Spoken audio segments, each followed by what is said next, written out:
Believe it or not, it is that time of year again. We are looking at the Goodreads Choice Awards. Hello everybody and welcome back to the channel. My name is Brie and this is 4 Paws in a Book. I am here to predict the Goodreads Choice Awards for Romantasy. Provided that we do the same thing that we have previously, this is going to be the third year that the Romantasy category will appear.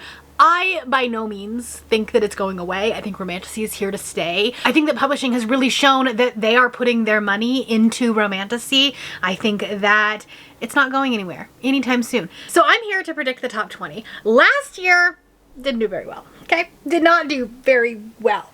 I also ended up having to read so many books. And as I was making my list, I'm actually pretty confident in these. Some of the ones in the middle, I'm like, I don't know, they could be top 10, they could maybe not.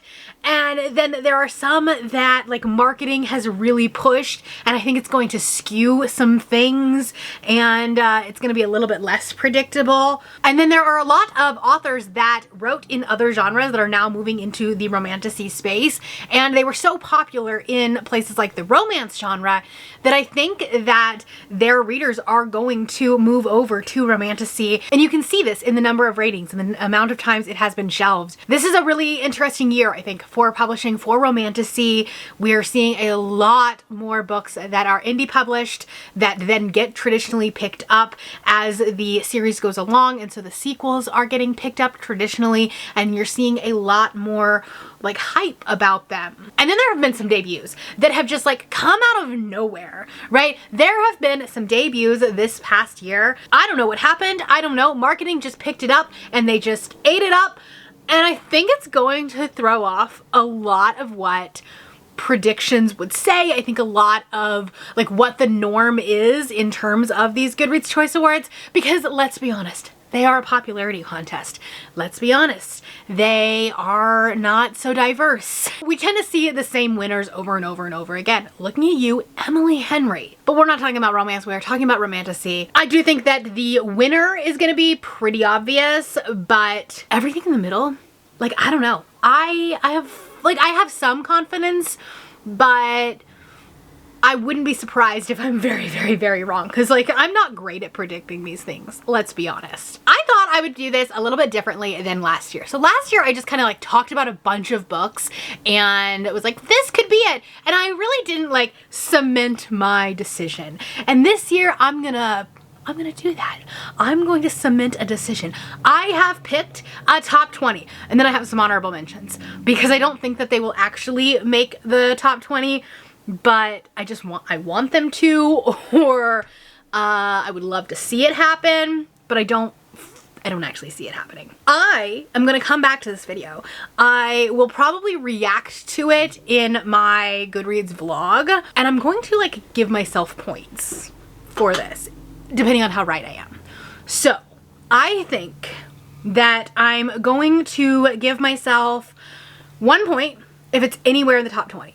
If the 20 that I have chosen are anywhere in the top 20. And then I'm going to give myself another point if the 10 that I picked for the top 10 are in the top 10. And then I'm gonna give myself a third point if it is in the exact same spot. So if the one that I picked for third place is in third place at the end of once all the votes have been cast, then I'll give myself another point. I'll give myself half a point if it's on either side. So if it's if I pick number 3, if I say this book is gonna be third place and then it's second or it's fourth, I'll get half a point. Does that seem fair? I think it'll be fun.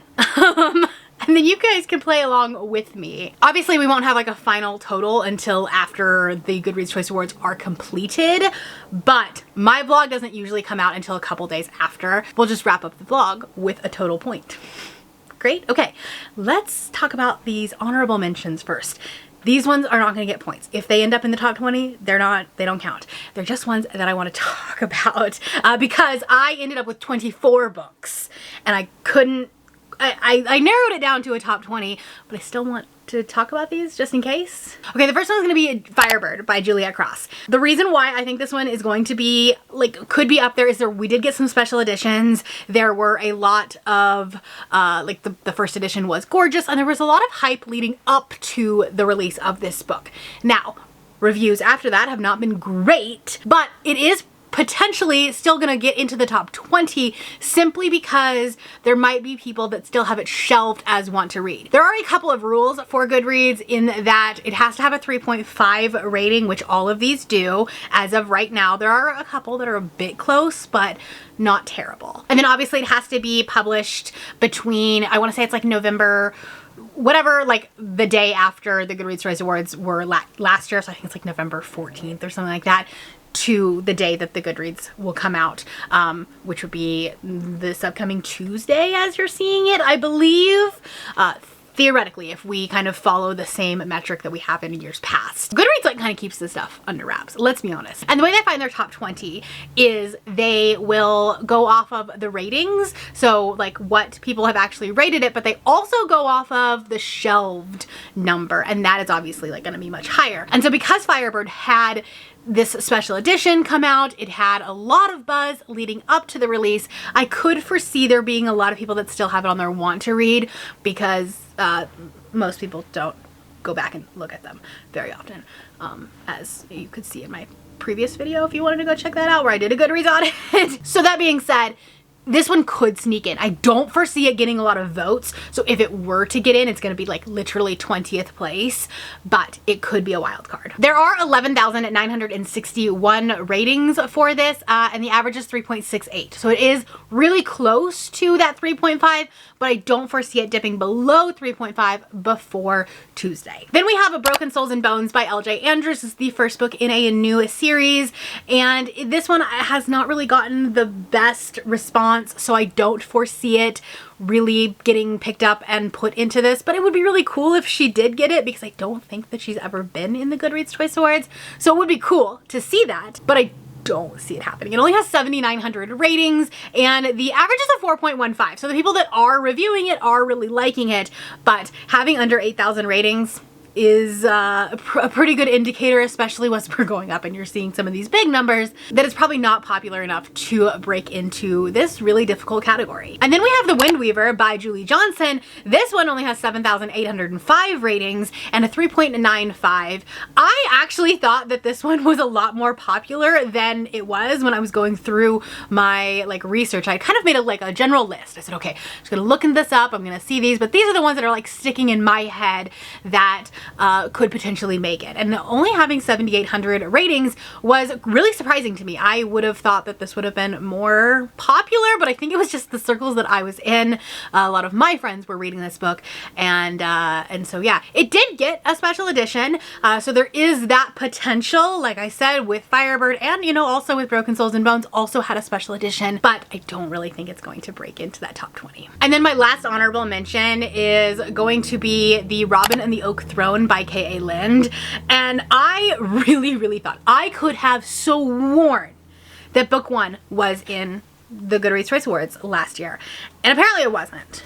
So I guess this one really doesn't need to be on the list. It doesn't really need an honorable mention. It is book two in a series where book one was apparently not nominated, but like I said, I could have sworn that it was. Maybe it was just on my predictions list. It does have a 4.12 average rating, but it only has 6,369 ratings. So definitely fewer than we would like to see in that top 20. Okay, I am going to try to go up from 20 to number one. Do I think that especially the bottom 10 are gonna be accurate? No, I do not. No, I do not. What the heck? Let's just try. So in my 20th spot, the one that I think is going to just sneak in, but then not get very many votes, it's going to be Iron and Embers by Helen Schurer. This is the first book in the Ashes of Thesmar, I believe is what the series is called. Yes, the Ashes of Thesmar. This is the first book. She actually had two books in this series come out. This one came out right in January, and then book two like just recently came out. So I don't think book two will sneak in, but book one potentially could. It does have a 4.18 average rating with 18,036 ratings, which is like nothing to sniffle at. Like, that's a lot of ratings. It's not nearly as many as you will see as we kind of go on, especially with it being released in January. I don't know. It had several special editions. It had a Waterstone special edition. Like, it's a gorgeous book. So I think that there are going to be a lot of people that like have this on their want to read, even if they haven't quite read it yet. And that's why I think it's going to sneak in. 19th, I think is going to be Terror at the Gates by Scarlett St. Clair. Scarlett St. Clair is not new to the Goodreads Choice Awards. Her previous series has been on the Goodreads Choice Awards, like not in the top 10, but in the top 20. Although I want to say potentially last year it was really close. Like maybe she did get 9th or 10th. This is a first in a new series for her, and it has gotten a mixed reviews. Personally, me, this would probably be the one that I vote for because I loved this book. This is one that is a Lilith story, and I think it's really unique in a nostalgic kind of way. We have a lot of this like paranormal aspect to it. It kind of feels like classic Crescent City, but with a new and unique twist to it. So I'm really hoping that this one is on here, but we'll see. Number 18, I think is going to be Arcana Academy by Elise Kova. This one could be bias. This one could be because I see it a lot in my circles that this one is, you know, on my list. It did again have a special edition. That was something that I was looking at when I was looking at these books and putting them on my list, is like had the book boxes picked it up. Specifically the big ones, Illumicrate, Fairy Loot, Owlcrate, those type ones that have been established for a really long time. So did we get a special edition from this? Did Waterstones do a special edition of it? Because let's be honest, the Romantasy besties, they really like their special editions, and we like our shelf trophies. This one does have 17,860 ratings with an average of a 4.01. So the people that have been reading it really did like it. I don't know if it's just because it's like my circle have really liked this one.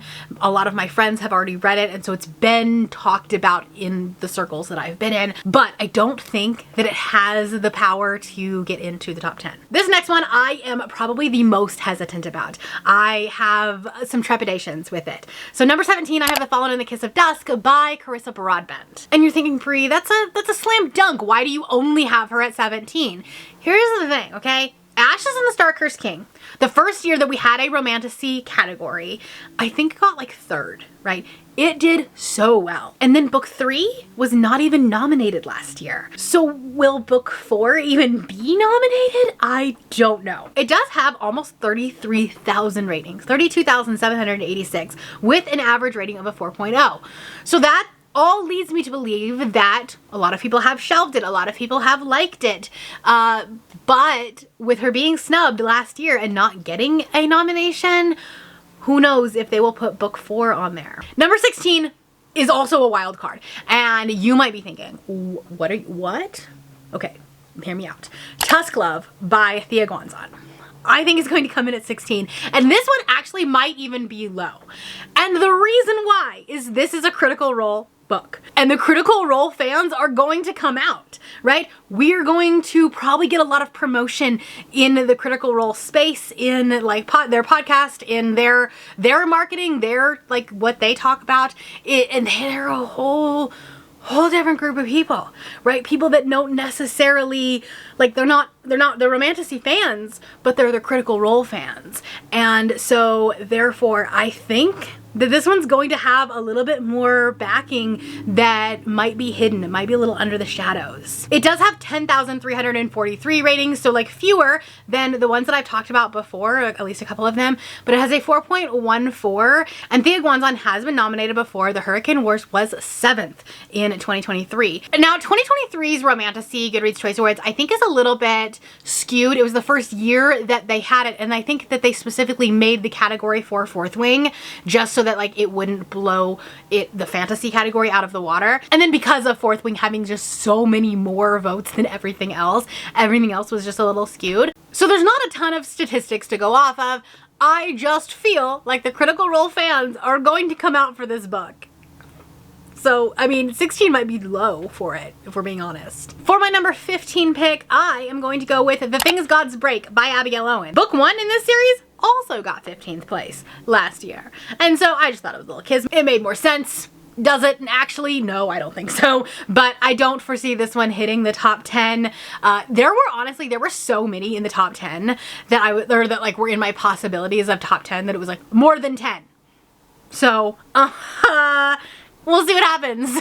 But I don't think that this one is going to make that top 10, but I do think that we will see it in the top 20, even though it is pretty recently published. It just came out a couple of weeks ago. So there's only 5,661 ratings for it. But again, it was just published. So I think that number will go up, and I don't think that's quite the same indicator that you would see with, like, you know, 6,000 ratings, but it was published in January kind of a thing. It has a 4.32 average, which is very high. And so that all leads me to believe it will at least make that first round. Then we are going to get into the first of the Hermione fanfics.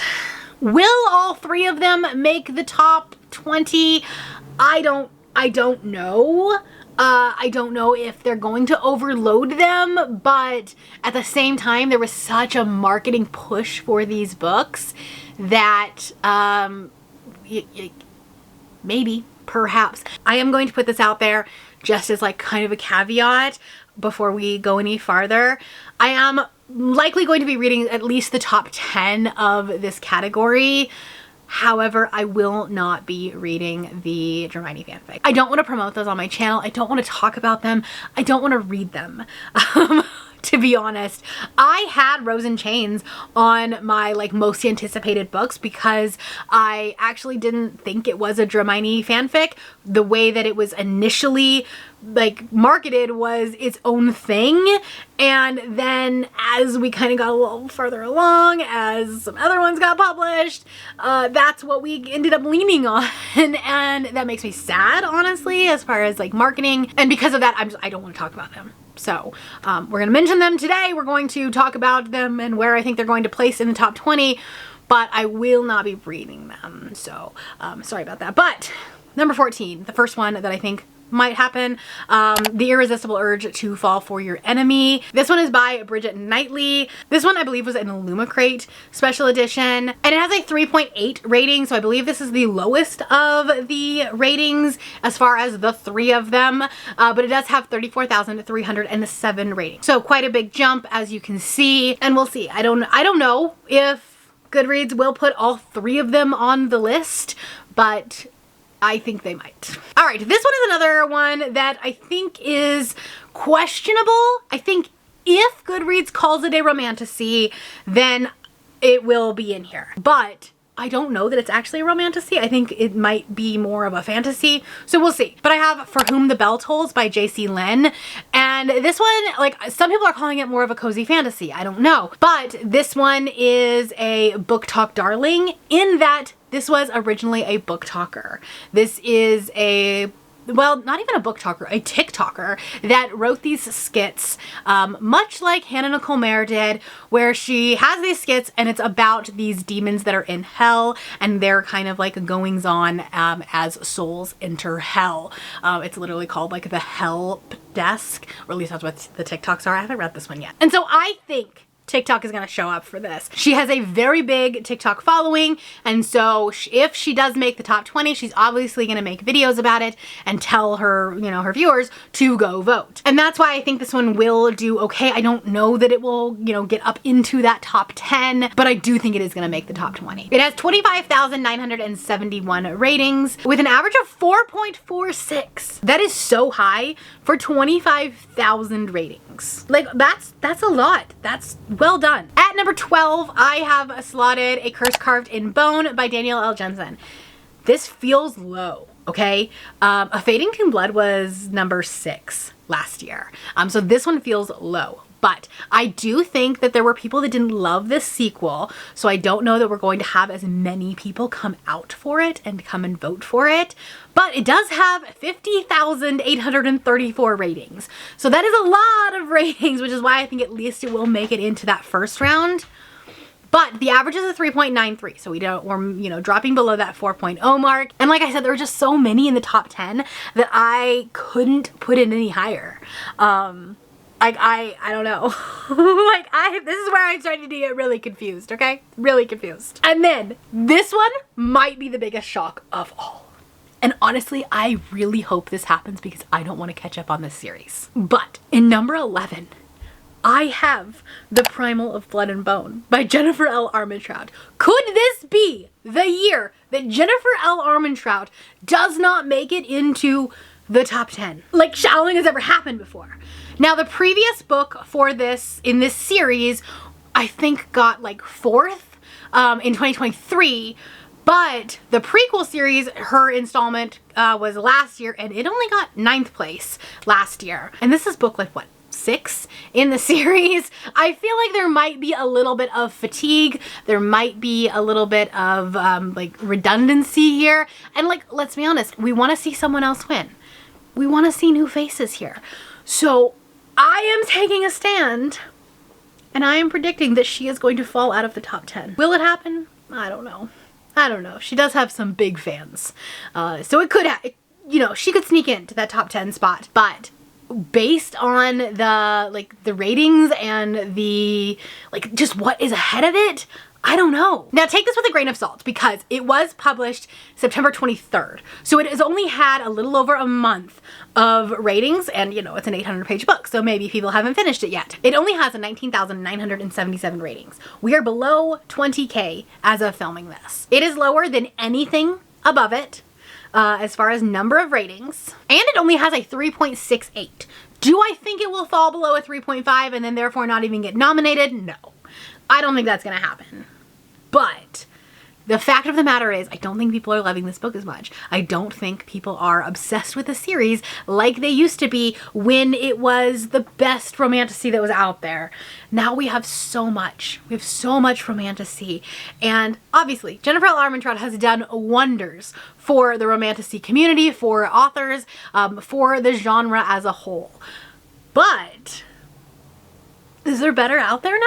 Okay, now we are getting into the top 10. This is where I think like the best of the best, the cream of the crop are going to land. I think at number 10, we are going to see Rose in Chains by Julie Soto. Julie Soto has been nominated in the romance category before. This was her romantasy debut. And this is the one that like, I think a lot of people were really, really hyped for prior to it getting slotted into Hermione fanfic. And so like, we could like all objectively not want to read it after that, but I just don't see that happening. Let's be honest, okay?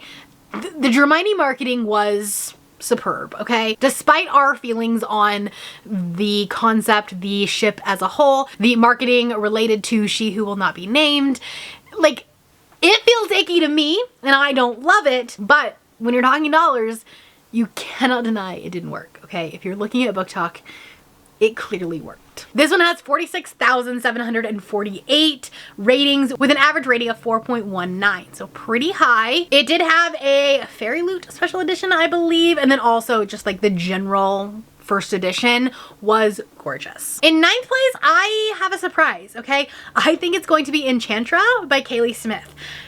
Going into this, I actually did not think that this one was as popular. Phantasma was 7th place last year, and so like obviously there are people that love this series, but as I was pulling up the ratings, this one surprised me the most, and I couldn't ignore it. This one has 106,158 ratings.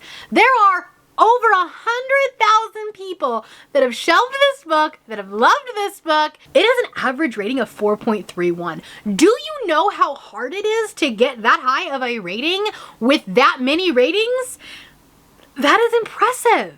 And I think that its fans are gonna show up. In my number 8 spot, I have Enchanted Greenhouse by Sarah Beth Durst. This is another one that I'm questioning.